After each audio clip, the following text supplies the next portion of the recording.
ஏற்கனவே இந்த தேர்தலை ஒட்டி ஜெயிச்சதையும் விஜய் முன்னாடி தற்கொலைகள் சொன்னவங்களும் அப்புறம் தற்கொலைகள் தொடர்ந்து பேசிக்கிறத பற்றியும் நாம் அந்த ஒரு பிரிவில் விமர்சனங்கள் வச்சுட்டு வந்தோம். அதில் முதல்ல இடதுசாரி தற்கொலைகளும் தேர்தல் போட்டிருந்தோம். அதில் ஒரு சிலர் தான் வெறும் தலைப்பு அது காணொலியே கேட்காம பேசுனாங்க. அதை பற்றி மற்றவங்க பெரும்பாலும் நல்ல வரவேற்பு இருந்தது, அது பரவலாக வரவேற்பு இருந்தது. ஆனால் ரெண்டாவது போட்ட திராவிட தற்கொலைகளும் அதில் எந்தவித இதுவும் அதாவது இடது சக்திகள் பாராட்டுகள் நிறைய தெரிவிச்சிருக்கிறாங்களே தவிர அந்த இடதுக்கு நிறைய பாராட்டு தெரிவித்த ஒரு திராவிட சக்திகள் பேசக்கூட இல்லை. மௌனம் முன்னெல்லாம் குதிப்பாங்க, என்னன்னு தெரியல, அப்படியே முழுக்க ஒரு மௌனம் தான் அவங்கக்கிட்ட வந்தது. இதுக்கான எந்த ரியாக்ஷன்ஸும் கிடையாது, ஒரு சரி இதுன்ட்டு. அது பொதுவாகவே என்ன பார்க்க முடியுதுன்னு சொன்னால், மார்க்சியத்தில் நாம் தவற சொல்லும்போதோ இல்லை இங்கே வேலை செய்யக்கூடிய இடதுசாரிகளை பற்றி விமர்சிக்கும் போதோ திராவிட சக்திகளும் தலித்துகளும் அதை பயங்கரமாக வரவேற்கிறாங்க, பயங்கரமாக ஆரவாரமாக வரவேற்கிறாங்க. ஆனால் அவர்களை பற்றிய விமர்சனங்கள் வரும்போது தொடக்க காலங்களில் சில விமர்சனங்கள்லாம் விவாதங்கள் பண்ணாங்க. இப்போலாம் முழுக்க முழுக்க மௌனம்தான். அவங்களுடைய இது முழுக்க ஒரு மௌனமாக மாறிடுது. இதுதான் இன்றைக்கி இருக்கிற நிலை. இப்போ அடுத்தது இன்னொன்று, இதை விட இந்த ரெண்டு பேரை விட ரொம்ப முக்கியமான விஷயம் என்னன்னு சொன்னால், ரெண்டு பேருக்கு ஒரு கொள்கை இருக்குது, ஒரு சீர்திருத்த செயல்பாடுகளை சமூகத்தில் செஞ்சவங்க இந்த ரெண்டு பிரிவினருமே. இடதுசாரிகள் ஒரு அடிப்படையாகவும் சில வர்க்க சார்ந்த தொழிலாளர்கள் விவசாயிகள் நலனுக்காக நிறையா போராடி உரிமைகளை வாங்கி கொடுத்தது இருக்கிறது. அதே போல் திராவிட கட்சிகள் இடஒதுக்கீடு அது சார்ந்த சில விஷயங்கள் சில சீர்திருத்தங்களுக்கு இருக்குது, திராவிட சக்திகளுக்கு அந்த கோரிக்கைகள் இருக்குது. ஆனால் இது எதுவுமே இல்லாமல் முழுக்க முழுக்க பொய்களையும் மக்களை பிளவுபடுத்தக்கூடிய இனவாத கருத்துக்களை வச்சுட்டு நாங்கள் பெரிய கொள்கைவாதிகள், எங்கள் கட்சியை சேர்ந்தவங்க தான் கொள்கைவாதிகள்னு சொல்லிட்டு முக்கியமாக விஜயை தற்கொலைகள் என்று கடுமையாக தாக்குதல் தொடுத்துட்டு இப்போ அழுதுட்டுருக்குறாங்க, அழுது வீடியோ போடுறாங்க. ஐயோ அண்ணனையே தோக்கடிச்சிட்டாங்க, அண்ணனையே டெபாசிட்டு இது பண்ணிட்டாங்கன்னு சொல்லி சீமானுடைய தற்கொலைகள் முழுக்க ரியாக்ஷன் பண்ணாங்க. ஏன்னா இவங்க தான் கடுமையாக எதிர்க்கப்பட வேண்டியவங்க. ஏன்னா இவங்களுடைய கருத்துக்கள், இவங்க சிந்தனைகள், இந்த தற்கொலைகள் சிந்திக்கணும் அப்படின்றது தான் முக்கியமாக. உண்மையிலே இவங்க தான் தற்கொலைகள். நாம் இடதுசாரிகளோ திராவிட இதிலோ என்ன சொல்ல வரோன்னா, அவங்க சில விஷயங்களை பார்க்க மாட்டாங்க அப்படின்றத அதை அறிவுறுத்துறதுக்காக தான் நாம் சொன்னோம். அவர்கள் தற்கொலைகள் என்ற நோக்கத்துலேருந்து நாம் இடதுசாரி திராவிட சக்திகளை சொல்லலை. ஆனால் சீமானுடைய விஷயம் இவங்க முழுக்க முழுக்க தற்கொலைகள் தான். அவங்க ஒப்புக தமிழ் தேசம் பேசுகிறாங்களே தவிர அவங்களுக்கு அறிவு கிடையாது. ஏன் அறிவு கிடையாதுன்னா, அந்தளவுக்கு பொய்களை அள்ளி வீசுறது தான் சீமானுடைய வேலை ஒன்று. ரெண்டாவது, சீமான் யாருன்னு தெரியும், நல்லாவே தெரியும் இவங்களுக்கெல்லாம். அவங்க பின்னணி என்ன பண்ணிகிட்ருக்கிறாங்க, அவங்க பேசுகிற கொள்கைக்கும் சீமானுடைய வாழ்க்கைக்கும் என்ன சம்பந்தம் இருக்குது, இதெல்லாம் இவங்களுக்கு தெளிவாகவே தெரியும். ஒரு பக்கம் மக்களுடைய கல்விக்காக போராடுற மாதிரி காட்டிகிட்டு இருக்கிறவன் தன்னுடைய பையனை இந்தியாவிலே 53 பேர் மட்டுமே இந்தியர்கள் படிக்கக்கூடிய அமெரிக்க பள்ளியில் லட்சக்கணக்கில் செலவாகக்கூடிய பள்ளியில் படிக்க வச்சிட்ருக்காங்க. ஒரு பக்கம் இவங்க கல்வியை பற்றி சீமான் பேசுகிறான். இன்னொரு பக்கம் மணல் கடத்தல் தாது மணல் கடத்துறவனுடைய அடியாளாக இருந்துக்கிட்டு அவனுக்கு எடுபடியாக இருந்துக்கிட்டு தான் சீமான் செயல்படுறான்றது மட்டும் இல்லாமல் வேறு என்னென்ன கார்ப்பரேட்டுடைய நலன்கள் இருக்குதுன்றதும் சீமானை பற்றினா அவங்களுக்கு தெரியும். ஆனால் அதெல்லாம் எந்த வித மற்ற அரசியல் கட்சிகள் மாதிரியே மூடி மறைச்சிக்கிட்டு நேர்மையற்றவங்களாக இருக்கிறாங்க. தனிநபர்கள் தாக்குதல் இதுதான் பேசுகிறாங்க. மற்றபடி அறிவுன்றது அவங்க சொல்லக்கூடிய எந்த விஷயத்திலும் அறிவார்ந்த விஷயன்றது எதுவுமே கிடையாது. உதாரணத்துக்கு எடுத்துப்போம், நான் ஏற்கனவே சொல்லியிருக்கிறேன், இவங்க நக்சலைட்டுடைய திட்டத்தை அவங்க அறகுறையாக வந்து அவங்க உருவாக்குனாங்க. அதில் முன்னே இருந்தவங்க சீமான் கிடையாது, நாம் தமிழர் கட்சியில் அது கொள்கை அறிக்கை உருவாக்குனவங்க அறகுறையாக உருவாக்குனாங்க. அதுதான் நம்ம ஏற்கனவே சொல்லிக்கிறோம். கல்வி கூட அந்த முழக்கம் வந்து முற்போக்கு மாணவர் சங்கம் நாம் வந்து 80களில் வச்ச முழக்கம், ஆரம்ப கல்வி முதல் ஆராய்ச்சி கல்வி வரை தாய்மொழி கல்வி, இலவச கல்வி அப்படின்றத நம்ம வச்சோம். அது மட்டும் இல்லாமல் அறிவியல் பூர்வமான கல்வி வரணுன்றது கூட நம்ம அப்போ வச்ச முழக்கம். இதை தான் காப்பி அடிச்சுட்டு அவங்க வந்து பேசிகிட்ருக்காங்க. அது மட்டும் இல்லாமல் சில விவசாய திட்டங்கள் சார்ந்து கூட அறகுறையாக, ஆனால் என்னன்னே தெரியாமல் நிறைய உளறிட்டுருக்குறாங்க. இதுதான் அந்த அறிவுபூர்வமாக ஏன் இவங்க இல்லைன்னு சொன்னால், இந்த கருத்துக்கள் எங்கேருந்து வருது? சீமான் வச்ச கொள்கைகளாகட்டும், நாம் தமிழர் கட்சி கொள்கைன்னா அது என்ன, அதுக்கான அடிப்படைகள் என்னன்ற அறிவு இவங்களுக்கு கிடையாது. இப்போ உதாரணத்துக்கு எடுத்துப்போம், நீ எந்த கொள்கை வச்சாலும் சரி, ஒன்று அது முதலாளித்துவம் சார்ந்து இருக்கணும், இல்லைனா ஏற்கனவே இருக்கக்கூடிய சாதிய நில உடைமைகளை கட்டி காப்பாற்ற தான் இருக்கணும். அப்படி இல்லைன்னா அடுத்த கட்டமாக இருக்கக்கூடிய அரசனுடைய பாத்திரத்தை அதிகப்படுத்துவதும் மக்களுக்கு அனைத்தும் அரசை செயல்படுத்துவதுமான சோசலிச வடிவங்கள். அதுதான் இலவசங்கள், கல்வியை வந்து அரசு ஏற்றுக்கணும்னு சொல்கிறது எல்லாமே சோசலிசம் தான். அரசு துறை, அரசு பொதுத்துறை, அரசு நிதித்துறை எல்லாமே வந்து இதெல்லாம் சோசலிச வடிவங்கள் தான். இதை முதலாளித்துவம் கையாளுது. இந்த விஷயங்கள் தான் அடிப்படை. இந்த அரசியல் பொருளாதார அடிப்படை அறிவு சீமானுக்கு மட்டும் இல்லை, சீமானின் தற்குறிகளுக்கும் கிடையாது. அதில் தான் அவங்க உளர்றது. அதாவது நிலத்தையே வந்து குத்தகை விடுறது, நிலத்தை வந்து அரசு ஊழியர்களாக வந்து நாங்கள் ஆக்குவோன்னு சொல்கிறது, இதெல்லாம் வந்து கோமாளித்தனங்கள். இதெல்லாம் வந்து கோமாளித்தனங்கள். இதை பற்றி அறிவு கிடையாது. ஏன்னா அரசியல் பொருளாதார அறிவு இருந்தால் இதை பற்றி யோசிக்க முடியும். இந்த சீமானினுடைய தற்குறிகள் யோசிக்க முடியும். ஆனால் அதெல்லாம் யோசிக்கிறது கிடையாது. அவங்க என்ன நடக்கணும், இங்கே நடக்க வேண்டிய விஷயங்கள் என்ன, இங்கு அடிப்படையாக விவசாயத்தில் என்ன பிரச்சனை இருக்குதுன்னு கூட அவங்களுக்கு தெரியாது. இங்கே இருக்கிறது நிலங்கள் துண்டுபட்டுருக்கு. நிலங்கள் துண்டுபட்டு உற்பத்தி முறை வந்து விவசாயம் வந்து வளர்ச்சி அடைய மாட்டுது. உடைமைகள் வந்து சின்னதாக இருக்குது. அப்போது விவசாயத்துக்கான செலவு வந்து அதிகமாகுது. நில துண்டுபடுறதுக்கு நிறைய காரணங்கள் இருக்குது. முக்கியமாக கூட்டு குடும்பங்கள் உடஞ்சது, இது ஒரு முக்கியமான ஃபேக்ட்ரு. அப்போ இதை வந்து என்ன பண்ணுன்னா, உற்பத்தி வளரணுன்னா நிலத்தை குவிக்கணும். நிலம் வந்து குவிப்பு அவசியம். அப்போ நில குவிப்பு அப்படின்றது தான் நாம் வைக்கிறோம். இடதுசாரிகள் சொல்லக்கூடிய நாம் என்ன சொல்கிறோன்னா நிலக்குவிப்பை சொல்கிறோம். முதலாளிகளும் அதான் சொல்கிறாங்க, நில குவிக்கணும், நில குவிஞ்சாதான் உற்பத்தி அதிகமாகணும். நாம் என்ன சொல்கிறோம், நிலக்குவிப்பை இவங்கெல்லாம் கூட்டு பண்ணைகளாக்கி இவர்களெல்லாம் ஷேர் ஹோல்டராக, அதாவது பங்குதாரர்களாக இந்த விவசாயிகளை 2 ஏக்கர் 3 ஏக்கர் 1 ஏக்கர்னு வச்சுன்னுக்கிறவங்களெல்லாம் பங்குதாரர்களாக்கி ஆயிரக்கணக்கான ஏக்கர்களை வச்சுக்கிட்ட ஒரு கூட்டு பண்ணைகள், அதிகபட்சம் 5000 ஏக்கருக்கு மிகாமல் ஒரு கூட்டுப்பண்ணை, ஒரு இடைநிலை கூட்டுப்பண்ணைகளை உருவாக்கி இவர்களுக்கு நாம் வந்து அனைத்து விஷயங்களும் அரசு செய்யணும்னு சொல்கிறோம். இதுதான் ஒரு அறிவியல் பூர்வமான ஒரு விவசாய மாற்று. இதை பற்றி எந்த அறிவும் இந்த தற்குறிகளுக்கு கிடையாது. சீமா உளறதை வச்சுக்கிட்டு இவங்க இந்த காட்டு விஷயம்லாம் நாம் வந்து எவ்வளோ போராட்டங்கள் எடுத்துருக்குறோம். நாமெல்லாம் வந்து ஃபாரஸ்ட்டுகளை அடித்து தோப்புக்காரனெல்லாம் போட வச்சுருக்கிறோம். மக்கள்கிட்ட எந்த வித இடையூறும் இல்லாமல் மக்கள் ஆடு மாடுகளை மேய்க்க வச்சுருந்துருக்கிறோம். நாம் கிராமங்களில் இருந்த வரைக்கும் மக்களுக்கு இந்த பிரச்சனை இல்லை.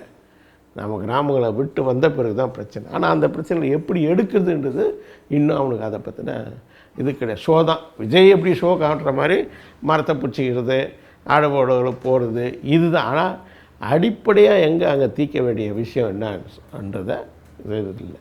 ஏன்னா எப்படி இந்த கூட்டுப்பண்ணைகள் விவசாயத்தில் உருவாக்கப்படணுமோ அதே போல் கால்நடைகளுக்கான பண்ணைகளும் உருவாக்கப்படணும். விவசாயிகளுக்கு மேய்ச்சல் இதை வச்சிட்ருக்கிறவங்களுக்கு அவங்க மாடுகள்லாம் சேர்த்து கூட்டு பண்ணைகளை அரசே உருவாக்கி அவங்களுக்கான எல்லா கூட்டுறவுகளை அவங்களே உருவாக்கணும். சுயமாக நிற்கக்கூடிய தன்மைக்கு உருவாக்கணும். ஆனால் அவர்கள் முதலாளிகளாகவும் மாறுவாங்க. அதே சமயத்தில் கூட்டுத்தன்மையில் அவங்க விரிவாக அந்த தனிப்பட்ட முறையில் இருக்கக்கூடிய பிரச்சனைகள் எல்லாம் 2 மாடு 1 மாடு வச்சுருக்கும்போது இருக்கிற சிக்கல்கள் எதுவும் இருக்காது. இதுதான் இந்த தீர்வு. இதுதான் அதுக்கான தீர்வு. ஆனால் இவன் கூமுட்டை மாதிரி உளறிட்டு இருக்கிறத இவன் கைத்தட்டி கேட்குறது, அசிங்கமாக கேவலமாக பெரியாரை பற்றி பேசுகிறத அசிங்கமாக ரசிக்கிறது, அவனை வந்து வேறு எவனா திட்டினா ரசிக்கிறது. இவனும் அப்படி தான் பேசுகிறாங்க. இவங்களும் கூமுட்டைங்க மாதிரி அவனை தனிநபர் தாக்குதல், முதல்ல விஜய் ஆகா ஓடினாங்க, அப்புறம் விஜயை இது பண்ணாங்க. இப்போ மாறி மாறி ஒன்று பேசுறது இருக்கு இல்லையா, அதுதான் வந்து இவங்களுடைய அறிவற்ற தற்குறித்தனம் நம்ம சொல்கிறோம். அப்போது இவங்க ஒரு பெரிய கொள்கைன்னு சொல்கிறது பொய். உண்மையிலே இவன் விவசாய சின்னத்தை வச்சிட்ருக்கிறான். இவனுடைய விவசாய திட்டத்தை பற்றி தெளிவாக விவசாயிகளை தெரிந்து அடித்து விரட்டுவாங்க. இவங்களை அடித்து விரட்டுவாங்க, கத்தி தூக்கிட்டு ஓடிடுவாங்க வெட்டுறதுக்கு. ஏன்னா அவங்ககிட்ட இருக்கிற ஆடு மாடை வந்து பிடிக்கிற அரசு வேலை கொடுப்போம் அப்படின்னு சொல்கிறது இருக்கு இல்லையா, அதனுடைய முட்டாள்தனம் புரியாமல் பேசிகிட்டு இருக்கிறான். அவங்களுக்கும் இதை பற்றி ஒன்றும் பெருசாக சீரியஸாக யாரும் எடுத்துக்கிறது இல்லை. யாரும் பெருசாக சீரியஸாக அதை எடுத்துக்கிறது இல்லை. எடுத்துக்கிட்டாங்கன்னா அவ்வளோதான். இவங்க கிராமத்து பக்கம் போய் கூட பார்க்க முடியாது, தெருக்க போக முடியாது. அப்போ விஷயம் என்னென்னா, இந்த தான் மாற்று, இதுதான் அறிவான ஒரு கொள்கை, இதுதான் மாற்று. இதை பற்றின அறிவு இந்த தற்குறிகளுக்கு கிடையாது. ஆனால் இவர்கள் கொள்கையாளர்கள் மாதிரியும் இவர்கள் வந்து இவங்களை வந்து ரொம்ப தற்கொலைகளும் மற்றவர்களெல்லாம் வந்து கொள்கையற்றவர்களாகவும் இவங்க வந்து காட்டுறதுன்றது ஒரு போலித்தனமானது. உண்மையில் சீமானுடைய சீமான் உருவாக்கப்பட்டதே ஒரு உளவுத்துறையினால், அதுவும் ஈழத்தமிழர் ஒட்டி இங்கே உருவான இளையவர்கள் புரட்சிகர இயக்கங்கள் பக்கம் போகக்கூடாது என்றதுக்காக வடிகால் தான் சீமான். எப்படி இன்றைக்கி இளையோர் அடித்து நாளைக்கு வேறொன்றாக மாறாமல் இன்றைக்கி விஜய் வந்து அதை தடுத்து நிறுத்தியிருக்கிற ஒரு வடிகாலாக விஜய் எப்படி வந்திருக்காரோ, அப்படி தான் அன்றைக்கி வந்து சீமா வந்து ஈழத்தமிழர்கள் ஒட்டி வந்த இளையோர்கள் புரட்சிகர இயக்கங்களை நோக்கி போகக்கூடாது என்றதற்காக உளவுத்துறையால் திட்டமிட்டு உருவாக்கப்பட்டவர் தான் சீமான். அதனால தான் தெளிவாக அவன் இனவாதத்தை முன்வைக்கிறாங்க. அது மட்டும் இல்லாமல்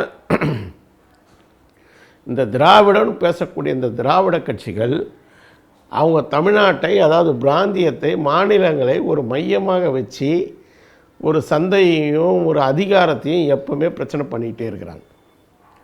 அப்போது இதை ஒழிக்க வேண்டிய அவசியம் நீண்ட காலமாக இருக்குது. ஆனால் தாராளமயங்களுக்கு பிறகு இது கட்டாயமாக அவனுக்கு தேவைப்படுது. ஒரே சந்தை, அதான் அவனுக்கு ஒரே மார்க்கெட். இந்த ஒரு சந்தைக்கான தான் அவன் ஒரே தேசம் ஒரே மொழி அதெல்லாம் பேசுறது மோடி. அதை நோக்கி நகரத்துக்கு தடையாக இந்த திராவிட கட்சிகள் பிராந்திய முதலாளிகளாக இவனுங்க வந்து போட்டிக்கு இருந்துகிட்டு இருக்கிறானுங்க. அதிகார இதில் எப்போவுமே பிரச்சனை பண்ணிகிட்ருக்காங்க. அப்படி எங்கெங்கே இருக்கிறாங்களோ அவங்களெல்லாம் காலி பண்ணிட்டு தான் இருக்கிறாங்க. அதுபோல் தான் இங்கேயும் இவங்களை காலி பண்ண வேண்டிய தேவை இருக்குது. அப்படி காலி பண்ணுறதுக்கான ஒரு வழியாக வர்றது தான் சீமானுடைய தமிழ் தேசியம் அப்படின்னு இனவாதம் வந்து அந்த திராவிடன்றது தவறு தான். திராவிடன்னு அவங்க வந்து சொல்கிறது வந்து தவறு.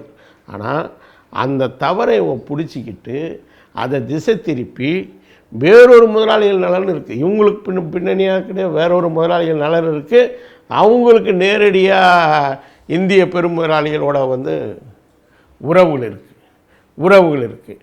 அப்போ இந்திய பெரும் முதலாளிகளுடைய நலன்களிலிருந்து இவர்கள் ஒரு தடையாக இருக்கிறாங்க, இவங்க தனித்து இயங்க முயற்சி பண்ணுறாங்க அப்படின்றதனுடைய இதுதான் வந்து இன்றைக்கி சீமானை வந்து கொண்டு வந்தது.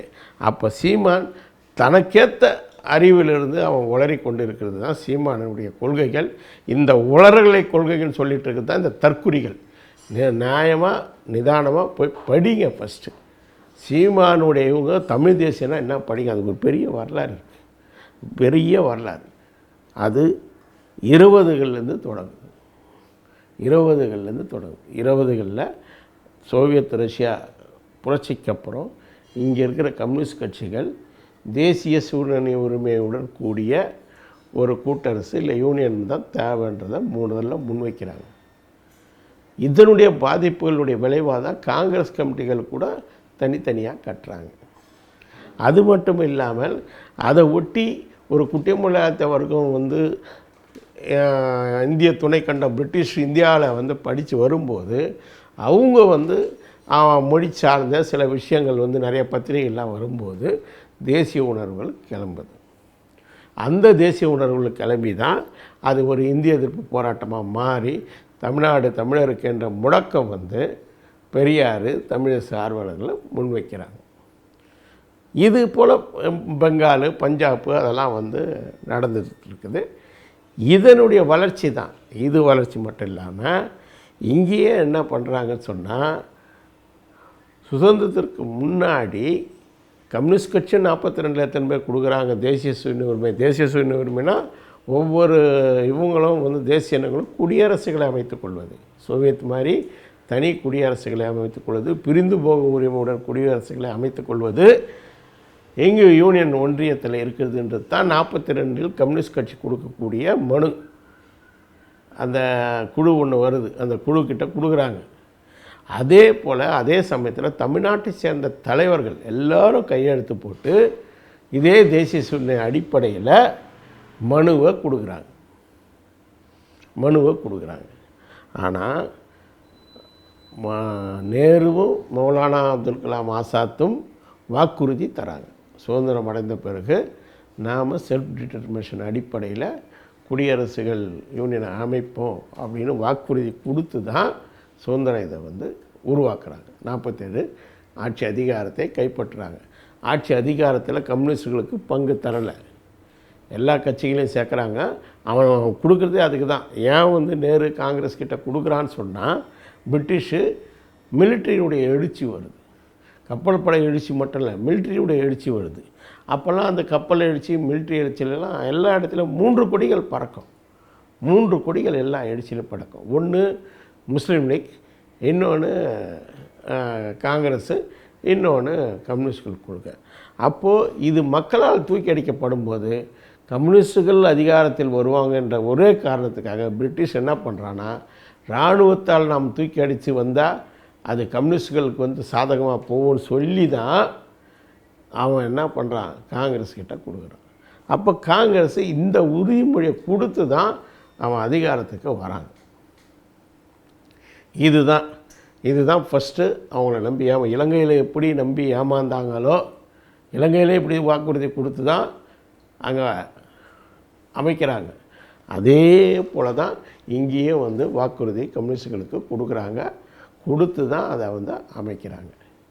அமைச்சிட்டு அதுக்கப்புறம் என்ன ஆகுதுன்னா, அதை திசை திருப்புற மாதிரி மொழிவாரி மாநிலங்கள் போராட்டம் நடக்குது.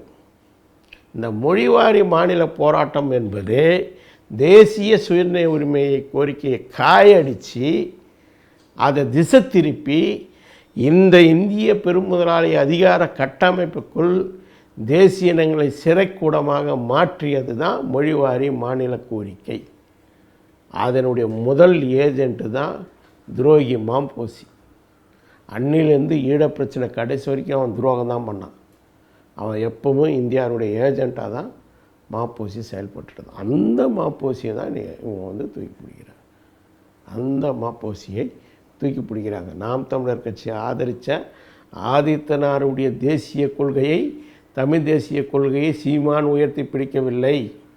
ஆனால் ஒப்புக்கு வாயளவில் பேசின, அதாவது இந்தியாவின் ஏஜெண்ட்டாக இருந்து கொண்டு தமிழ் தேசியத்தை பேசிய, ஆனால் தமிழ் தேசியத்துக்கு பாடுபடாத மாப்போசினுடைய கருத்துக்களை தான் இவங்க வந்து முன்வைக்கிறாங்க. இதை தான் இந்த தற்கொலைகள் படிக்கணும், வரலாறை படிக்கணும், வரலாறை தெரிந்து கொள்ளணும். அது மட்டும் கிடையாது, தாய்மொழி கல்விக்காக முதல்ல கம்யூனிஸ்டுகள் போராடுறாங்க. அதுக்கப்புறம் நக்சலைட்டுகள் 70களே போராடுறாங்க. அதுக்கப்புறம் 80களில் நாங்களாம் நேரடியாக போராடணும். தாய்மொழி கல்விக்காகவும் இலவச கல்விக்காக ஒரு மொழி கொள்கை தான் எங்களதெல்லாம், ஒரு மொழி கொள்கை தான். அப்போத்திலேருந்து 45 வருஷங்களாக குடியரசு கூட்டரசுன்றதை முன் வச்சு நாங்கள் மொழி கொள்கைக்காக போராடிட்டுருக்கிறோம். 45 ஆண்டுகளாக போராடிட்டுருக்கிறோம். இதை தான் அறகுறையாக திருடி சீமானுக்கு வந்து சொல்லி சீமான் உளறி கொண்டு இருக்கிறது. இது ஒரு பெரும் போராட்டமாகவே வருது. எப்படி வருதுன்னு சொன்னால், 56கள் பிரிஞ்ச பிறகு மொழி வழி மாநிலங்கள், அப்போ தான் ஆதித்தனாருடைய மாநாடு நடத்துகிறாரு தமிழ் தேசியத்துக்காக. அதில் தான் சுதந்திர தமிழ்நாடு முழக்கம் என்பது வைக்கப்படுது. சுதந்திர தமிழ்நாடு முழக்கம் ஏன்னு தான் பெரியார் பேசுகிறார். பெரியார் அப்போ திராவிட இதெல்லாம் விட்டுறாரு. பெரியார் திராவிட இதெல்லாம் சொல்லலை. பெரியார் 56லேருந்து அவர் இறக்கும் வரைக்கும் சுதந்திர தமிழ்நாடு தான் அவருடைய முழக்கம். ஆனால் அவருக்கு பின்னாடி மணியம்மைக்கு பின்னாடி வந்த திராவிட கழகங்களின் துரோகங்களும் திமுக கட்சி தான் திராவிட நாடு வச்சது. திமுக கட்சி தான் திராவிட நாடு வச்சது. பெரியார் வைக்கல. 56க்கு பிறகு அவர் பிரிட்டிஷ்காரங்கிட்ட மனு கொடுக்கும்போது திராவிட நாடு வைக்கிறார். அப்போ அவங்க 3 பேரும் ஒன்றா தான் கொடுக்குறாங்க. பெரியார், ஜின்னா, அம்பேத்கர் 3 பேருமே கொடுக்குறாங்க. இவர் வந்து திராவிட சான் அப்படின்னு சொல்கிறாரு. அவர் ஜின்னா தனியாக வந்து முஸ்லீம்களுக்கு தனி நாடு வேணும் அப்படின்றத அவர் முன் வைக்கிறாரு. இவர் தலித்துகளுக்கான இது வந்து வேணும் அப்படின்ட்டு அம்பேத்கர் கொடுக்குறார். இவங்க கொடுத்தது தான், கம்யூனிஸ்ட்கள் கொடுத்தது தான் தேசிய அடிப்படையில் குடியரசு யூனியன்ன்றது அவங்க கொடுத்தது 42. இதுதான் வரலாறு. அப்போ 56க்கு பிறகு தமிழ்நாடு தமிழருக்கு தலை நிமிர்ந்து நில்லடா, தமிழன்னு சொல்லடா, தலை நிமிர்ந்து நில்லடா. இதுதான் திராவிட கட்சியில் முழக்கம். இந்த முழக்கங்களை சிறு வயதில் பார்த்து தேசிய இதோடு வளர்ந்தவங்க தான் நாங்கள். முதல் தலைமுறை இப்படி வளர்ந்த தலைமுறை தான் நாங்கள். பெரியாருடைய இதை வச்சு தான். ஆனால் கேவலமான ஒரு வரலாறை நீங்கள் கட்டமைக்கிறீங்க. ஒரு நபர்களை பற்றி பேசும்போது என்ன பேசணும்னு சொன்னால் சரியும் பேசணும், தவறும். இப்போ நாங்கள் பெரியாரை பற்றி சரியும் பேசணும், தவறும் பேசணும். ஆனால் நீங்கள் ஏன் பேச மாட்டீங்க? ஏன் உங்கள்கிட்ட அந்த நேர்மை இல்லை? ஏன்னா நீங்கள் தற்குறிகளாக இருக்கிறீங்க. சீமான் உணர்வதை அப்படியே வாந்தி எடுக்கிறீங்க. அதாவது எந்த அளவுக்கு வாந்தி எடுக்கிறீங்கன்னா உடல் மொழி வரைக்கும் வாந்தி எடுக்கிறீங்க. உடல் மொழி வரைக்கும். அதான் பாசிச கட்டமைப்புன்றது. ஒரே மாதிரி செயல்பாட்டுகளை வைத்து கொள்வது, கருத்துக்களை பேசுவது தான் பாசிசம். சுயத்தன்மையோடு சுய அறிவை வெளிப்படுத்துவது தான் ஒரு ஜனநாயகத்தன்மையான அறிவார்ந்த விஷயம். அது இல்லாததுனால தான் உங்களை தற்கொலைகள் வந்து சொல்ல வேண்டிய அவசியம் இருக்குது. அது மட்டுமல்ல, 56க்கு பிறகு கம்யூனிஸ்ட் கட்சிக்குள்ளே தமிழ்நாடு மாநிலத்திலேருந்து அவர் பேர் சீனிவாசன், அவர் தமிழ் தேசிய விடுதலைக்கான அறிக்கையை வைக்கிறார். அது விவாதிக்கப்படுது, மாநாட்டில் விவாதிக்கப்பட்டு அது சிறுபான்மையராக அது நிராகரிக்கப்படுது. அதுக்கப்புறம் என்ன ஆகுதுன்னா, சிபிஐலேருந்து சிபிஎம் பிரிஞ்சு, சிபிஎம்லேருந்து நக்சல்பாரி எழுச்சி ஒட்டி உருவான நக்சலைட்டுகள் கட்சிகள், எம்எல் கட்சிகள் உலகம் முழுக்க உருவாகுது. இது இந்தியா முழுக்க உருவாகுது. அப்படி உருவாகும்போது தமிழ்நாட்டில் எஸ்என் நாகராஜன்றவர் 67லேயே தமிழ்நாடு பொதுவுடைமை கட்சி, தமிழ்நாடு விடுதலை அப்படின்றத முன்வைக்கிறார். அவர் தான் மார்க்சிய அடிப்படையிலான தமிழ்நாடு விடுதலையை முதலில் வெளிப்படையாக தமிழ்நாடு கம்யூனிஸ்ட் கட்சி பொதுவுடைமை கட்சியில் கட்டியவர் அவர் தான். முதல்ல அது முன்வைக்கிறாரு. அன்னைக்கு வந்து இவங்கெல்லாம் யாரும் ஏற்றுக்கலை. இன்றைக்கி வந்து அதனுடைய இதுவை மிகைப்படுத்தி சொல்லப்படக்கூடிய தமிழரசனோ புலவரெல்லாம் அன்றைக்கி அவங்க யாரும் அதெல்லாம் ஏற்றுக்கலை. அன்றைக்கி எம்எல் கட்சியில் அவங்க யாரும் ஏற்றுக்கலை. இவர் தான் வச்சார், தனியாக தான் இவர் செயல்பட்டார். 77க்கு பிறகு தான் எல்லா இடங்கள்லேயும் தேசிய இன சிக்கல் குறித்த தனித்த தேசிய இன சிக்கல் குறித்து நக்சலைட்டுகள் சரியாக முடிவு எடுக்கிறாங்க. எம்எல் பார்ட்டி எடுக்குது. எம்எல் பார்ட்டி தான் முதல் 69ல் நான் சொல்லக்கூடியது தான் என்ன, இந்தியா என்பது தேசிய இனங்களின் சிறைக்கூடம் அப்படின்னு எம்எல் பார்ட்டி தான் முதல் இந்தியாவில் அறிவிக்குது. இந்தியா என்பது தேசிய இனங்களின் சிறைக்கூடம் அப்படின்னு அறிவிக்குது. அதிலிருந்து தான் பின்னாடி வந்து மற்றவர்கள்லாம் இன்னும் அதை டெவலப் பண்ணுறாங்க.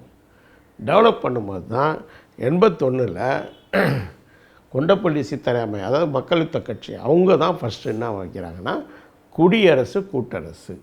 அதாவது குடியரசுனா குடியரசுக்கு எல்லா அதிகாரங்களும் இருக்கணும். கூட்டரசு 4 விஷயங்களை மட்டுமே அது வந்து செயல்படுத்தணும் அப்படின்னு சொல்கிறாங்க. அதாவது வெளியுறவு, பாதுகாப்பு, தொலைத்தொடர்பு, போக்குவரத்துன்னு இந்த 4 இது செலவாணி இது மட்டுமே கூட்டரசு பண்ணுன்ற இதை வந்து திட்டத்தை வைக்கிறாங்க. இது வந்து முதல்ல சுதந்திரத்துக்கு முன்னாடி கம்யூனிஸ்ட் கட்சி வச்சுது. அதை மீண்டும் கம்யூனிஸ்ட் கட்சி அதுக்கப்புறம் விட்டுருது. அந்த கோரிக்கையில் முன்னுக்கு கொண்டு போகிறது கிடையாது. அதுக்கப்புறம் மீண்டும் நக்சலைட்டுக்கு தான் அந்த கோரிக்கையில் முன்னுக்கு கொண்டு வராங்க. அதில் இன்னும் தெளிவாக கொண்டப்பள்ளி சீத்தாராமையா 81ல் கிருஷ்ணமூர்த்தி என்ற பேரில் சென்னையில் நடந்த கருத்தரங்கம், அனைத்து இந்திய புரட்சிகர மாணவர் சங்க கருத்தரங்களை முன்வைக்கிறார். அப்போ தான் நிறைய கருத்துக்கள் அங்கே வருது. ஆணைமுத்து வைக்கிறாங்க, பெங்களூர் குணா அங்கே தான் வைக்கிறார் பேப்பர், அந்த செமினாரில் தான். அப்போ தான் தேசிய இனம் பற்றின பல்வேறு கருத்துக்கள் உருவாக்கம் நடக்குது. அதுக்கு பிறகு உருவானது தான் தமிழரசன் புலவர். சிறையிலேருந்து வந்து 81க்கு பிறகு வந்து 84ல் அவங்க போகிறாங்க. போனாலும் அவங்களுக்குள்ள ஒரு உடன்பாடு கிடையாது. சுந்தரம் 3 பேர் அதில் வந்து அந்த கலை செயல்பாடு அதை தொடர்ந்து அமைப்பை கொண்டு போனது எல்லாம் சுந்தரம் தான். ஆனால் சுந்தரத்தினுடைய பாத்திரம் வந்து முழுக்க வந்து இங்கே முன்னிறுத்தப்படுறதே கிடையாது. சுந்தரத்தை விட புலவரும் தமிழரசன் பாத்திரமே இங்கே மிகைப்படுத்தப்படுது. அவங்களுக்கு பாத்திரம் பெரிய பாத்திரம் கிடையாது. அது நீண்ட காலம் அங்கே மக்கள் திரள் அமைப்புகளை கட்டியதும் சரி, மக்களித்த கட்சியிலேருந்து பின்னாடி தமிழரசன் இறந்த பிறகு லெனினை வச்சுக்கிட்டு பல்வேறு தமிழ்நாடு விடுதலை படைகள் பேரில் நிறைய தாக்குதல்கள் நடத்தப்பட்டது, அமைப்பை கொண்டு போனதெல்லாம் சுதந்திரம் தான். அவர் 2 கட்டத்திலையும் அவருடைய செயல்பாடுகள் உண்டு. மக்கள் திரள் போராட்ட காலகட்டத்திலையும் அவருக்கு செயல்பாடு உண்டு. அந்த முந்திரி காடு அதெல்லாம் மக்களித்த கட்சி ஆர்வைல் நாங்கள் சொல்கிறோம்ல, அந்த மாணவர் சங்கம் RSUன்னு, அதே போல் இளையோர் அமைப்பு, முற்போக்கு இளைஞர் அணி, அதுதான் முந்திரி காடு பிரச்சனைகள் தான் எடுத்தது. அப்போ இதுதான் வரலாறு. இன்னொரு பக்கம் இது எடுத்துக்கிட்டிங்கன்னா, பெரியார் வந்து என்ன பிரச்சனைனா முழக்கங்களை முன் வச்சாரே தவிர அந்த திட்டத்தை வச்சு திரட்டுறதுக்கான இது அவர்கிட்ட கிடையாது. ஏன்னா அவர் முன்னவே வந்து ஒரு அரசியல் இயக்கத்தை கட்டமைக்க தயாரில்லை. அவர் ஒரு அடுத்த குழுக்களாக ஒரு அடுத்த அரசியலை தான் பெரியார் பண்ணிகிட்டு இருந்தார். அதுக்கப்புறம் ஈழப் போராட்டம் வந்த பிறகு அந்த எழுச்சியில் மிகப்பெரிய இளைஞர்கள் வந்தாங்க. இந்த 2 கட்டம்தான். இங்கே தமிழ் தேசியம் இங்கே வந்து மக்கள் மத்தியில் போய் அதனுடைய பாதிப்புகளில் வந்த முன்னோடி சக்திகள் தமிழ் தேசிய சக்திகள்லாம் இப்படி தான். 56க்கு பிறகு பெரியார் தீகா அவங்க பண்ண பிரச்சாரங்களால் வந்தவங்க திராவிட கழகம் திமுகனுடைய பாதிப்புகள் வந்த ஒரு தலைமுறை எங்கள் தலைமுறைகள். அதுக்கப்புறம் ஈழத்தினுடைய பாதிப்புகள்லேருந்து வந்த தலைமுறை. இந்த ஈழத்திலேருந்து வந்த பாதிப்புகள் தான் தமிழரசன் புலவர்லாம் கூட அந்த தமிழ் தேசியத்தை அவங்க வந்து முன்வைக்கிறாங்க. நாங்கள் அப்பத்துலேருந்தே நாங்கள் வந்து சுதந்திர தமிழ்நாடுக்கான முழக்கத்தை வைக்கிறோம். சுதந்திர தேசங்களின் கூட்டரசு, அதாவது குடியரசு கூட்டரசுன்ட்டு 81ல் கொண்டப்பள்ளி வச்ச அந்த முழக்கங்களை நாங்கள் தொடர்ந்து 45 வருஷங்களாக நாங்கள் வந்து கொண்டு போயிட்டுருக்கோம். இதுதான் வரலாறு. இப்படி தான் இங்கே போராட்டங்கள் தமிழ் தேசியங்கள் வைக்கிது. இப்போது நீங்கள் வந்து உண்மையிலே அறிவாளிகள். நான் ஏன் தற்கொலையும் சொல்கிறேன்னா, உங்களுக்கு தமிழ் தேசிய விடுதலை பற்றின திட்டம் என்ன இருக்குது? எதனா திட்டம் இருக்கா? நாம் தமிழர் கட்சிக்கு தமிழ் தேசிய விடுதலை பற்றிய திட்டம் இருக்கா? நாங்கள் தெளிவாக சொல்கிறோம். தனித்த விடுதலை என்பது சாத்தியம் கிடையாது. உலகப்போரோ கடும் நெருக்கடிகளோ இந்திய அரசு வீழ்ச்சி வரும்போதோ அப்போ மட்டுமே தமிழ் தேசிய விடுதலை, தனி விடுதலை சாத்தியம். நாங்கள் தெளிவாக வைக்கிறோம். அது மட்டும் இல்லை, திட்டம் தெளிவாக என்ன திட்டம்னு வச்சுக்கிறோம். அதில் முக்கியமாக குடியரசு கூட்டரசு அப்படின்னு நாங்கள் முன்வைக்கிறோம். 45 வருஷங்கள், அதாவது 81லேருந்து வைக்கிறோம். 81லேருந்து நாங்கள் வந்து வச்சிட்ருக்கிறோம். குடியரசு கூட்டரசு, அதாவது தமிழ் தேசிய குடியரசு. இதுக்கு தான் எல்லாம். அதாவது இந்தியா முழுக்க மொழி வழி தேசியனங்கள் பழங்குடிகளுடைய சிறைக்கூடமாக இருக்குது. அப்போ மொழி வழி தேசங்கள் பழங்குடி தேசங்கள் தான் இங்கே குடியரசுகளை அமைச்சிக்கணும் அப்படின்னு தான் நாங்கள் முன் வச்சு செயல்பட்டு இப்போ 15-20 ஆண்டுகளாக. அப்போ இதன் அடிப்படையில் கூட்டரசுக்கு செலவாணி தவிர எதுவும் இருக்கக்கூடாது. அதிகாரம் அது மட்டும்தான் இருக்கணும். கூட்டரசுன்னு சொல்கிறது தேர்ந்தெடுக்கப்பட்ட அரசு கிடையாது.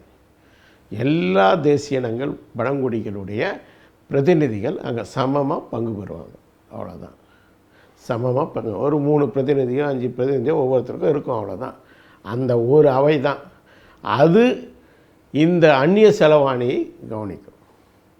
அது மட்டும் இல்லாமல் வெளியுறவு, பாதுகாப்பு, தொலைத்தொடர்பு, போக்குவரத்து, இந்த 4ம் 2 பேருக்கும் இருக்கணும். குடியரசுக்கும் இருக்கணும், கூட்டரசுக்கும் இருக்கணும். குடியரசுக்கும் இருக்கணும், கூட்டரசுக்கும் இருக்கணும். ஏன்னா நமக்கு தூதரகங்கள் எல்லாம் வச்சுக்கணும், நமக்கும் படை இருக்கணும். இது வந்து ஒவ்வொரு குடியரசுக்கும் தனி இராணுவங்கள் இருக்கணும். அதாவது ஒன்றியத்துக்கும், அதாவது கூட்டரசுக்கும் இருக்கணும் ஒரு பாதுகாப்பு, அந்த வெளியுறவு, இந்த விஷயங்கள் இருக்கணும். இது நாலும் 2 திட்டம். மற்றபடி அரசியல் சாசனம் என்பது, அரசியல் சட்ட விதிகள் என்பது எல்லாமே குடியரசுகள் தான் தனித்த எல்லாமே. இன்றைக்கி இந்திய அரசு என்ன செய்தோ அனைத்தையும் குடியரசு தான் செய்யணும். இதுதான் எங்கள் திட்டம். உங்கள் திட்டம்னா அவர் சட்டம் போட்டால் அப்படியே தலையில் வச்சு படுத்துப்பார், அது ஒரு திட்டம். அப்படியே இலங்கைக்கு அப்படியே படையெடுத்துட்டு போயிட்டு அப்படியே தமிழர்களை மீட்டுருவார், இது ஒரு திட்டம். இதெல்லாம் திட்டங்களா? என்ன இருக்குது தெளிவாக சொல்லுங்கள். உங்களுடைய திட்டம் நாங்கள் இதை இப்படி வச்சுருக்குறோம், இதுதான் திட்டம். இதுக்காக தான் நாங்கள் தொடர்ந்து போராடிட்டுருக்கோம். இது மட்டும் இல்லாமல் நாம் அமைக்க போகக்கூடிய தமிழ் தேசம் யாருக்கானது? தமிழ் தேசம் வைகுந்தராஜனுக்கா? நீங்கள் அமைக்கிற தமிழ் தேசம் வைகுந்தராஜனுக்கு. இங்கே இருக்கிற தமிழ் பேசக்கூடிய கார்ப்பரேட் முதலாளிகளுக்கு, அதுக்கு பேசிகிட்ருக்கேன். நாங்கள் சொல்கிற தமிழ் தேசிய மக்கள் ஜனநாயக குடியரசு அப்படின்னு சொல்கிறோம். அதனால தான் கட்சியே மக்கள் ஜனநாயக குடியரசு கட்சின்னு வச்சுருக்கிறோம். அது யாருக்குன்னு சொன்னால் தொழிலாளர்களுக்கு, விவசாயிகளுக்கு, சிறு முதலாளிக்கு, தமிழ் தேசத்தை சந்தையாக கொண்ட தமிழ் தேசிய முதலாளிகளுக்கு. அது மட்டும் இல்லாமல் பெண்கள், தலித்துகள், மத சிறுபான்மையர், மீனவர், பழங்குடிகள், இந்த 9 பேர்களுடைய அதிகாரம் தான் நாங்கள் சொல்கிறோம். இந்த 9 பேர்களுடைய அதிகாரம். இப்போ சொல்கிறாங்களே இந்த சாதிய ரீதியான பிரதிநிதித்துவம், நாங்கள் சொல்கிறது இந்த 9 பேர். இந்த 9 பேர் அதிகாரத்தை இப்போ இருக்கிறது கார்ப்பரேட் ஜனநாயகம், கார்ப்பரேட்டு அரசாங்கம். இந்த கார்ப்பரேட் அரசாங்கத்தை தூக்கி எறிஞ்சிட்டு தமிழ் தேசிய மக்கள் ஜனநாயக குடியரசை நிறுவனம்னு சொல்கிறோம். இதுதான் திட்டம், இதுதான் அறிவார்ந்த. இந்த அறிவு உங்கள் சீமானுக்கும் கிடையாது, உங்களுக்கும் கிடையாது. அதனால தான் நீங்கள் தற்கொலைகள் அப்படின்னு சொல்கிறோம். பொத்தம்பதுவாக உளறிக்கிட்டு எதிராளியுடைய தவறுகளை, பலவீனங்களை திருப்பி தாக்கிக்கிட்டு கிராமத்தில் சண்டை போடுற சச்சரவுத்தனமான, பண்ணையார்த்தனமான, கயமத்தனமான விவாத முறைகளை செஞ்சுக்கிட்டு தனிநபர் அவதூறுகளை கிளப்பிக்கிட்டு நீயா நானு தனிநபர் சண்டை மாதிரி இதுதான் நீங்கள் நடத்தக்கூடிய ஒரு தற்குறித்தனமான அரசியல். உண்மையில் நீங்கள் தான் அபாயகரமான ஒரு இனவாதத்தை பேசுகிறீங்க. அதுவும் உங்களுக்கு அறிவு வேணாம். கமலா ஹாரிஸ் அங்கே போய் நிற்கிறாங்க, துணை ஜனாதிபதியாக ஜெயிக்கிறாங்க, ஜனாதிபதியாக நிற்கிறாங்க. இங்கிலாண்டில் பிரிட்டன் பிரதமராக இந்தியாவை சேர்ந்தவர் ஆகுறாரு. இதுதான் நாகரிக உலகம்.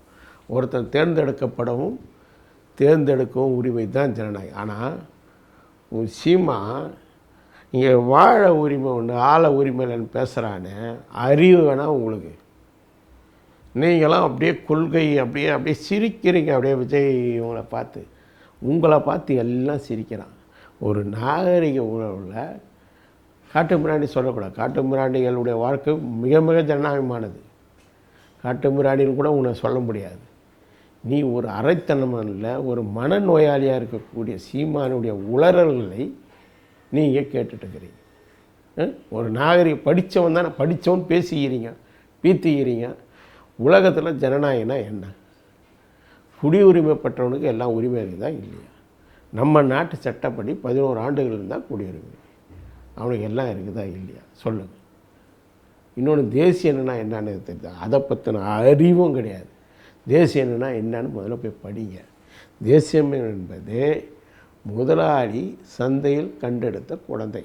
தன்னுடைய மக்கள்கிட்ட எனக்கு இந்த நம்ம பொருட்களையே வாங்குங்க, வேறு முதலாளியுடைய பொருளை வாங்காதீங்கன்னு போட்டிக்காக உருவாக்கப்பட்டது தான் தேசியம் முதலாளிகளால். ஃப்ரான்ஸில் தான் உருவாகும். ஃப்ரான்ஸில் உருவான இது அங்கேயே உருவாகும்போது எவ்வளோ பேர் ஃப்ரெஞ்சு மொழி பேசுகிறவங்க தெரியுமா? 40-45% தான் ஃப்ரெஞ்சு மொழி பேசணும். மிச்சம் எல்லாம் வேறு மொழி பேசுகிறவங்க தான். ஆனால் ஃப்ரெஞ்சு தேசத்தினுடைய தேச மொழியாக ஃப்ரெஞ்சு முன்வைக்கப்பட்டது. எல்லா மக்களும் ஏற்றுக்கிட்டான். ஆனால் அந்த மொழிகள் பாதுகாக்கப்பட்டது. அவனுக்கும் உரிமை உண்டு. வாழலாம் ஆளலாம்ன்ற கதெல்லாம் அங்கே இல்லை. எவன் வேணாலும் ஆளலாம், எவன் வேணாலும் வாழலாம். அதான் அந்த ஃப்ரெஞ்சு தேசம். அப்படி தான் வளர்ந்து இன்றைக்கி பாருங்கள், 200 வருஷம் கழிச்சு 90% ஃப்ரெஞ்சு தாய்மொழி கொண்டவங்களாம் மாறிட்டாங்க. எப்படி? அந்த 40-45% இருக்கிற பெரும்பான்மை ஃப்ரெஞ்சு மற்ற மொழி பேசுகிறவங்கள அப்படியே உள்வாங்கி செரிச்சிக்கும். சிறுபான்மை எப்படியே செரிச்சிக்கும். அப்படி தான் இங்கே வந்து செரிக்கப்பட்டிருக்கு எல்லாமே. இப்போ குடியான், அந்த குடினா என்ன தெரியுமாடா? கூமுட்டைகளா? குடின்றது சாதி அடிப்படையில் வந்தது இல்லை. குடி முதல்ல தெரிஞ்சுங்க. சாதி என்பது 1000 வருஷங்களுக்கு முன்னாடி தான் திட்டவட்டமாக வந்தது. 30 தலைமுறைகளுக்கு முன்னாடி தானே வந்தது. அதுக்கு முன்னாடி குடின்றது இனக்குழுக்கள் சார்ந்து தொழில் சார்ந்து இருந்த விஷயங்கள். அந்த குடிகள், அந்த காலகட்ட குடிகள், அதை கொண்டு வந்து சாதியோடு கலந்து அதை கொண்டு வந்து தேசிய இனத்தோட கலக்கிறீங்களே, உங்களை தற்குறிகள்னு சொல்லாமல் என்ன சொல்கிறது சொல்லுங்கள்? அறிவு வேணாம். தேசியம் என்பது முதலாளித்துவம் சார்ந்தது. அதனால தான் அது மொழி நிலையான ஒரு அரசு எல்லைகளை உருவாக்குறது முதலாளித்துவ காலகட்டத்தில் தான். அதுக்கு முன்னாடி கிடையாது. அதுக்கு முன்னாடி அரசங்க வருவாங்க போவாங்க, எல்லைகள் மாறிக்கிட்டே இருக்கும். ஒரு தேசம்லாம் ஒன்றும் கிடையாது, ஒரு மண்ணும் கிடையாது. எப்போ உருவாகுதுன்னா முதலாளித்துவம் உருவாகும்போது, ஒரு ஜனநாயகம் வரும்போது, அப்போ அது வந்து எல்லாமே தேசம் எல்லாம் உரிமைகள். அப்போ இது எனக்கு, நீ இதுக்குள்ளே வராத, உன் எல்லையை தீர்த்துக்கணும். எல்லைகள் தீர்மானிக்கப்படுது, நிரந்தர எல்லைகளாக தீர்மானிக்கப்படுது. அதுதான் தேசிய எல்லைகள். தேசிய எல்லைகள்ன்றது ஒரு உருவாக்கம் வந்து ரொம்ப முதலாளித்தத்தில் முக்கியமான கட்டம். அதான் லெனின் சொல்கிறார், தேசிய எல்லைகள் உருவாகாமல் சர்வதேச எல்லை உருவாகாதுன்னு சொல்கிறார். அதனால தான் மார்க்சிஸ்ட்டுங்க தான் முதல்லேருந்து தேசிய இன, மார்க்ஸ் தான் முதல்ல தேசிய இன உரிமை அறிக்கிறார். லெனின் தான் அதை வரையறுக்கிறார், அமைப்பை கட்டமைக்கிறார். ஸ்டாலின் தான் அதை கட்டமைக்கிறார். ஏன்னா இது ஒரு சமூக வளர்ச்சி. உன் விருப்பம் என் விருப்பம்லாம் கிடையாது, உன் மண்ணு என் ரத்தம் கிடையாது. சமூகத்தினுடைய வளர்ச்சி போக்கில் இருக்கக்கூடிய தவிர்க்க முடியாத ஒரு விஷயம் இந்த தேசிய எல்லைன்றது. இது முதலாளித்த கட்டத்தில் தான், முன்னாடிலாம் கிடையாது முதல்ல. அதனால தான் உங்களை தற்குறிகள் சொல்கிறோம். அதே போல் தான் இங்கே காலங்காலமாக இருந்தவன் வந்து மாறி இருக்கிறான். பல மொழி பேசுகிறோம், 400-500 வருஷத்துக்கு முன்னாடி வந்தவங்க கூட மாறி இருக்கான். இப்போ வந்தவங்க கூட மாறுவோம். அது மட்டும் இல்லை, இங்கேயே காலங்காலமாக மண்ணின் மைந்தர்கள் யார்? தெலுங்கர்களும் மலையாளிகளும் கன்னடர்களும் உருது மொழி பேசுகிறவங்களும் மண்ணின் மைந்தர்கள். அவன் பல்லாயிரக்கணக்கான வருஷங்களாக அவன் இங்கே இருக்கிறான். அவன் எல்லைகளில் மொழி மாறி இருக்குது, அவ்வளோதான். அப்போ வந்து இங்கே ஒரே மொழிலாம் யாரும் பேசலை. தமிழ்லாம் ஆயிரக்கணக்கான மொழி. தேவநாயகர் பாவனரை படி முதல்ல நீ. 1000க்கு மேற்பட்ட மொழிகள் பேசப்பட்டது இந்த தமிழ் தேசத்தில். முதல்ல படி. அது படிப்படியாக வளர்ச்சி அடைந்து ஒரு குறிப்பிட்ட கட்டத்துக்கு பிறகு பெருமொழிகள் வந்த பிறகு, இலக்கியங்கள் உருவாக்கப்பட்ட பிறகு அது ஒரு எல்லைகளை தீர்மானிக்குது. அந்த எல்லைகளுக்கு அப்பாற்பட்டு மக்கள் இங்கே இருக்கிறாங்க. அப்போ எல்லைப்புறங்கள் எல்லாம் வந்து இருக்கிற மக்கள், அங்கே இருக்கிற தமிழெல்லாம் வந்து மண்ணின் மைந்தன். ஆந்திராவில் இருக்கிற சித்தூரில் இருக்கிறவன் அங்கே மண்ணின் மைந்தனவன், நெல்லூரில் இருக்கிறவன் மண்ணின் மைந்தனவன், பல்லாயிரக்கணக்கான அங்கே வாழறவன் தமிழன். அதே போல் தான் இங்கே இருக்கிற தெலுங்கு, அதே போல் தான் கன்னியாகுமரியில் மலையாளி, அதே போல் தான் அந்த பக்கம் இருக்கிற தமிழன். அப்போது முதல்ல அறிவோடு பேசுங்க. நீ சொல்கிறதுக்கு எவ்வளோ மெட்ராஸில் சரியான ஆள் இல்லை, இல்லைன்னா உங்களை அடித்து விரட்டி இருப்பானுங்க. உங்களெல்லாம் சரியான ஆள் கிடையாதுங்க. இல்லை நீங்கள் ஒரு 40 வருஷத்துக்கு முன்னாடி வந்தீங்கன்னா அடித்து விரட்டியிருப்பாங்க உங்களை. இங்கே மண்ணின் மைந்தனை வந்து நீ விரட்டுறதுக்கு நீ யார்ரா? அதை தீர்மானிக்கிறது நீ யார்? அப்போ இந்த சமூகம்ன்றது தமிழ் தேசியம்.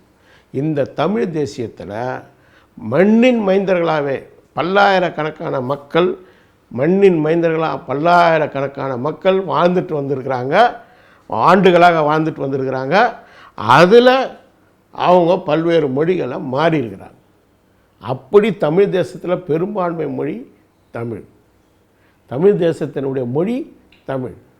அதே சமயத்தில் இங்கு வேறு மொழி பேசக்கூடியவங்க அவங்க தமிழ் தேசியர்கள் தான், மண்ணின் மைந்தர்கள் தான். தெலுங்கர்கள், மலையாளிகள், கன்னடர்கள், உருது பேசுகிறவங்க, இவங்க எல்லாருமே இங்கே எல்லைப்புறங்களில் இருக்கிறவங்க எல்லாருமே மண்ணின் மைந்தர். அது மட்டும் இல்லை, அவன் அதாவது லெனின் அழகாக சொல்லுவார், உங்களை போல் பார்ப்பனர்கள் மாதிரி பிறப்பின் அடிப்படையில் லெனின் சொல்கிறது கிடையாது.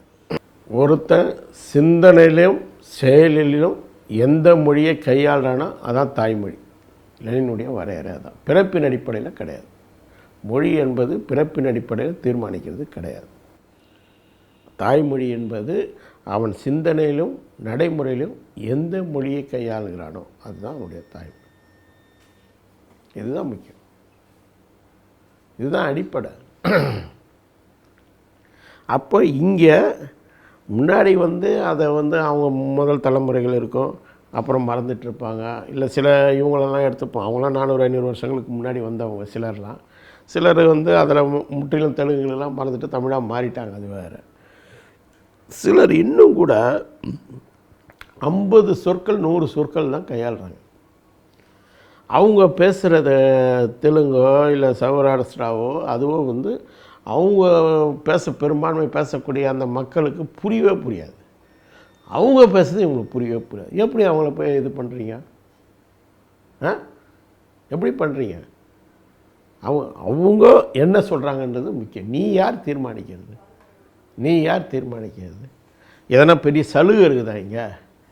தமிழன் அப்படின்னு சொல்லிட்டா எதனா அரசில் சலுகை இருக்குதா? அப்படிலாம் எதுவும் கிடையாது. அப்படி இருந்தால் கூட ஒரு போலி சான்றிதழ், இப்போ எஸ்சிக்கு எஸ்சி பட்டியலுக்கு நிறைய பேர் போலி சான்றிதழ் கொடுத்து வேலை வாங்குகிறான். முன்னெல்லாம் இருந்தது. நாங்களே போராடி இருக்கிறோம். நாங்களே அதை எதிர்த்து போலி சான்றிதழ்களை எதிர்த்து போராடி இருக்கிறோம். கொடுத்து வேலை வரதை எதிர்த்து போராடி இருக்கிறோம். அப்படி எதுனா இருக்குதா? அப்படி எதுவும் இல்லை. எதுக்கு சொல்லணும்? அவன் தாய்மொழிக்காரன், அவன் மைனாரிட்டினா அவன் மைனாரிட்டின்னு சொல்லுவான். அதில் என்ன பிரச்சனை? ஆனால் உண்மையிலே அந்த சுயத்தை இழந்தவன் தமிழனாக இருக்கும்போது அவன் குடியண்ணா, அவன் மயிரண்ணா, அவன் எப்போ வந்தான்? ஏண்டா முட்டாள்களே, பரம்பரைனா என்னன்னு தெரியுமா? நீ பேசுகிற கேவலமான கீழ்த்தரமான அந்த சாதிய நிலவுடைமை சமூகத்திலேயே அதுக்கு முன்னாடியே அவனுக்கு உரிமைகள் உண்டு. யாருக்கு உரிமைகள் உண்டு தெரியுமா? பரம்பரையாக இருக்கிறவங்க. பரம்பரைனா என்னன்னு தெரியுமா? 7 தலைமுறை. 7 தலைமுறை தான் அவனுக்கு அனைத்து உரிமைகளும் முன்ன உண்டு. சாதிய நிலவுடைமை சமூகத்திலே ஒரு கிராமத்தில் ஒருத்தன் 7 தலைமுறையாக இருந்தான்னா அவனுக்கு அதான் பரம்பரையான்னு சொல்லுவாங்க. பரம்பரைனா 7 தலைமுறை. ஒவ்வொரு சமூக காலகட்டத்துலேயும் அவனுக்கு உரிமைகள், அனைத்து உரிமைகளும் இருக்குதா இல்லையான்றதுக்கு ஒரு வரையறை இருந்தது. இன்றைய ஜனநாயக காட்டத்தில் குடியுரிமை. அன்றைக்கி எப்படி குடியுரிமை வேறு தன்மையில் இருந்தால் இன்றைக்கி குடியுரிமை. அவன் 11 வருஷம் இருக்கிறானா இல்லையா, அவ்வளோதான் விஷயம். அதே போல் அவன் மொழி, அவன் ஏன் அவன் தாய்மொழியை விட்டுட்டு இன்னொன்று போய் சொல்லுவான்? கொஞ்சம் அறிவு வேணாம். ஏன்னா பெரும்பான்மை மொழி எப்பவுமே ஆதிக்கம் பண்ணுங்க. பெரும்பான்மை தமிழ் எல்லாத்தையும் கரைச்சிடும். 500-400 வருஷத்துக்கு முன்னாடி வந்தவங்களாம் காணாமல் போய் இதில் கரைஞ்சிட்ருப்பான். அதே போல் ஆந்திராவில் போன சித்தூரில் இருக்கிறவனோ நெல்லூரில் இருக்கிற போனோனோ நம்ம தலைமுறைகள் தமிழர்கள் எவ்வளோ பேர் கரைஞ்சிருப்பாங்க. கர்நாடக பாடலாம் அப்படி கரைஞ்சிருப்பாங்க. இங்கே கரைஞ்ச மாதிரி இங்கேயே நிறைய கரைஞ்சிட்டாங்க. சென்னையிலே சென்னை இந்த வட மாவட்டங்களில் நிறைய கரைஞ்சிட்டாங்க தெலுங்கர்கள். அவங்களாம் கரைஞ்சி தமிழெல்லாம் மறைந்து தலைமுறைகளே மாறிடுச்சு. அப்போது அவங்க குலம் கோத்திரம் பார்க்குறது எவ்வளோ அயோக்கியம். அந்த பார்ப்பன கயமத்தனன்றது இதுதான். அதனால தான் உங்களை தற்குறிகள்னு சொல்கிறோம். அறிவாந்தவன் எவனோ பிறப்பின் அடிப்படையிலையோ பழைய இதில் வரலாறுன்னு சொல்லிக்கிட்டு பழைய இதுக்குள்ளே ஓடுறது தவறான. அதே போல் பண்பாடுனா என்னடா, ஜனநாயக பண்பாடுனா என்ன?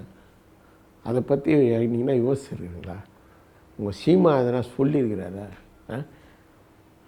பழையசை தூக்கிட்டு வர்றார். அவன் பண்பாடு, இவன் பண்பாடு, அவன் தமிழன், இவன் தமிழ். அவன்லாம் தமிழனே கிடையாது. சாதியர்கள், அரசர்கள் வம்சத்தை சேர்ந்தவங்க. அது கூட வம்சங்கள் அப்பப்போ புதுசாக பார்ப்பனங்களாக கிரியேட் பண்ணப்படும். அப்பப்போ ஒரு புது வம்சத்தை உருவாக்குவானுங்க. ஏன்னா கலப்பானுங்க. அரண்மனை கோவணம் தூங்கி பார்க்குறவங்க மாதிரி முட்டாளே அவனும் கிடையாதுடா, முட்டாள். ஏன்னா மனமுடித்தல் என்பது அரசை விரிவாக்கம் பண்ணுவதும் சச்சரவுகளை தீர்க்கிறதுக்கும் கட்டாயம். அப்போது அதனால தான் அவன் ஒருத்தருக்கும் அவன் 100கணக்கான மனைவிகள் அரசர்கள் இருந்தாங்க. அவன் அங்கங்கே இருக்கிற சிறு குறு மன்னர்கள்லேருந்து பெரிய மன்னர்கள் வரைக்கும் சிற்றரசுகள் வரைக்கும் அவன் உறவுகளை திருமண உறவுகள் தான் வச்சுப்பானுங்க. அவன்லாம் வந்து அதெல்லாம் வந்து சாதி பார்த்தெல்லாம் கிடையாது, தூய்மை பார்த்தெல்லாம் கிடையாது. அவன் வந்து இன்னும் மொழி கணக்கே கிடையாது. இந்த அரசுகள், நில உடைமைக்கால அரசுகளுக்கு மொழி ஒரு கணக்கே கிடையாது, மொழி ஒரு அடிப்படையே கிடையாது. மொழி அடிப்படையாக வருவது என்பது ஒரு அரசு வடிவத்தில், அதிகார வடிவத்தில், அது முதலாளித்துவ தேசத்தில் தான், இந்த தேசத்தில் தான். இப்போ நமக்கு தமிழ் வந்து தேசிய மொழி, தமிழ் தேசத்தினுடைய மொழி தமிழ் தேசிய மொழி, இதுதான் வந்து தமிழ் மொழி, இதுதான் இந்த காலகட்டத்தினுடைய. அப்போ மொழி என்பது ஒரு அதிகார மொழியாக, ஒரு தேசத்தினுடைய நிரந்தர மொழியாக மாறுவது என்பது முதலாளித்துவ காலகட்டத்தில் தான். அப்போ அது வந்து ரொம்ப முக்கியமானது. அப்போ அந்த பழைய இதுக்கு போகிறதுன்றது நீங்கள் எப்படிப்பட்ட தற்குறிகள் அப்படின்றது தெளிவாக வந்து தெரியுது.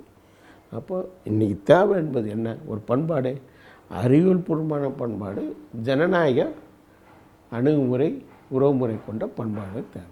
இதுதான் இன்றைக்கு ஒரு வளர்ச்சியடைந்த நாகரிக சமூகத்தினுடைய ஒரு தமிழ் தேசிய பண்பாடு. இதை தான் கட்டமைக்கணும். இந்த அடிப்படையில் அந்த காலகட்டத்தில் இருக்கிற விஷயங்கள் வந்து இருந்தால் அது கட்டாயம் தொடரும். அப்படி இல்லாதது தொடராது, அப்படி இல்லாதது தொடராது. அதுதான் அதனுடைய விஷயம். அப்போது பண்பாட்டை பற்றி நீங்கள் சொல்லக்கூடிய ஒவ்வொரு விஷயங்களும் முட்டாள்தனமான, அறிவற்றத்தனமான விஷயங்களை தற்குறிகளாக பேசிகிட்ருக்கிறீங்க. அதுவும் அண்ணன் பேசக்கூடிய முட்டாள்தனமான விஷயங்களுக்கு தற்குறிகளாக விசிலடித்து கைத்தட்டுறீங்க. ஆனால் இவங்கள விசில், அவங்க வெள்ளை பேப்பர், அவங்க எல்லாமே வெள்ளை பேப்பர், என்ன வேணால் நாளைக்கு வந்து சரியான விஷயங்களை எழுத முடியும். ஆனால் உங்கள்கிட்ட கஷ்டம், உங்கள்கிட்ட கஷ்டம். ஏன்னா ஒரு பாசிச கருத்தாக்கங்கள், பாசிச இறுக்கங்கள்லேயே நீங்கள் இருக்கிறீங்க. அதுலேருந்து வெளில வாங்க. உங்கள் சீமாலாம் வந்து ஒன்றே பண்ண மாட்டார். அவர் முதல்வராகணும், அவ்வளோதான். அதை தவிர வேறு ஒன்றும் கிடையாது. முதல்வராகணும், முதல்வராகிட்டால் தமிழ் தேச விடுதலை அடைஞ்சிச்சு, அவ்வளோதான். ஒரு மாநில அரசுக்கு என்ன அதிகாரம் இருக்குது, என்ன பண்ண முடியும், அதை பற்றிலாம் அடிப்படை அறிவே உங்கள் சீமானுக்கு கிடையாது. உங்களுக்கு என்ன இருக்குதுன்னு தெரில, நீங்கள் அதெல்லாம் வெளிப்படுத்தின மாதிரி தெரில, நீங்களாம் வந்து என்ன புரிஞ்சிட்ருக்கிறீங்கன்னே தெரில. அப்போது அதுக்கு தான் நாங்கள் வைக்கிறோம். ஒரு குடியரசுனால் என்னென்ன அதிகாரம் இருக்கணும், ஒரு கூட்டரசுனால் என்னென்ன அதிகாரம் இருக்கணும். ஏன்னா இதனுடைய அரசு கட்டமைப்பை பற்றி நாங்கள் ஆய்வு பண்ணுறோம், தெளிவாக அதை முன் வைக்கிறோம். ஏற்கனவே முன் வச்சவங்கக்கிட்டது நாங்கள் எடுத்துக்கிறோம். இதுதான் அறிவார்ந்த விஷயம். அதனால் உண்மையான தமிழ் தேசியத்தை நோக்கி நகர்ன்றவங்க சும்மா சீமாங்கிட்டேருந்து விசிலடிச்சுக்கிட்டு தற்குறிகளாக இல்லாமல் சரியானதை நோக்கி நகருங்க. படிங்க, நீங்களே படிங்க, கேளுங்க. மற்றவங்க சொல்கிற காணொளிகள், விவாதங்கள், கருத்தரங்கள்லாம் கேளுங்க. கேட்டுட்டு ஒரு சரியான தமிழ் தேசியத்தை நோக்கி போங்க. வாழ்க்கையை வீணடிச்சிட்டாதீங்க. சீமான்கிட்ட இருந்து நாளைக்கு கரப்ட் ஆகிடுங்க, நீங்கள் காயடிக்கப்பட்டுருவீங்க. சீமான் உருவாக்கப்பட்டது நோக்கமே தமிழ் தேசிய உணர்வுள்ள இளைஞர்களை காயடிப்பது தான் சீமானுக்குள்ள அஜெண்டாவே. அதுக்கு நீங்கள் பலியாகிடாதீங்க, அதிலேருந்து வெளியேறுங்க.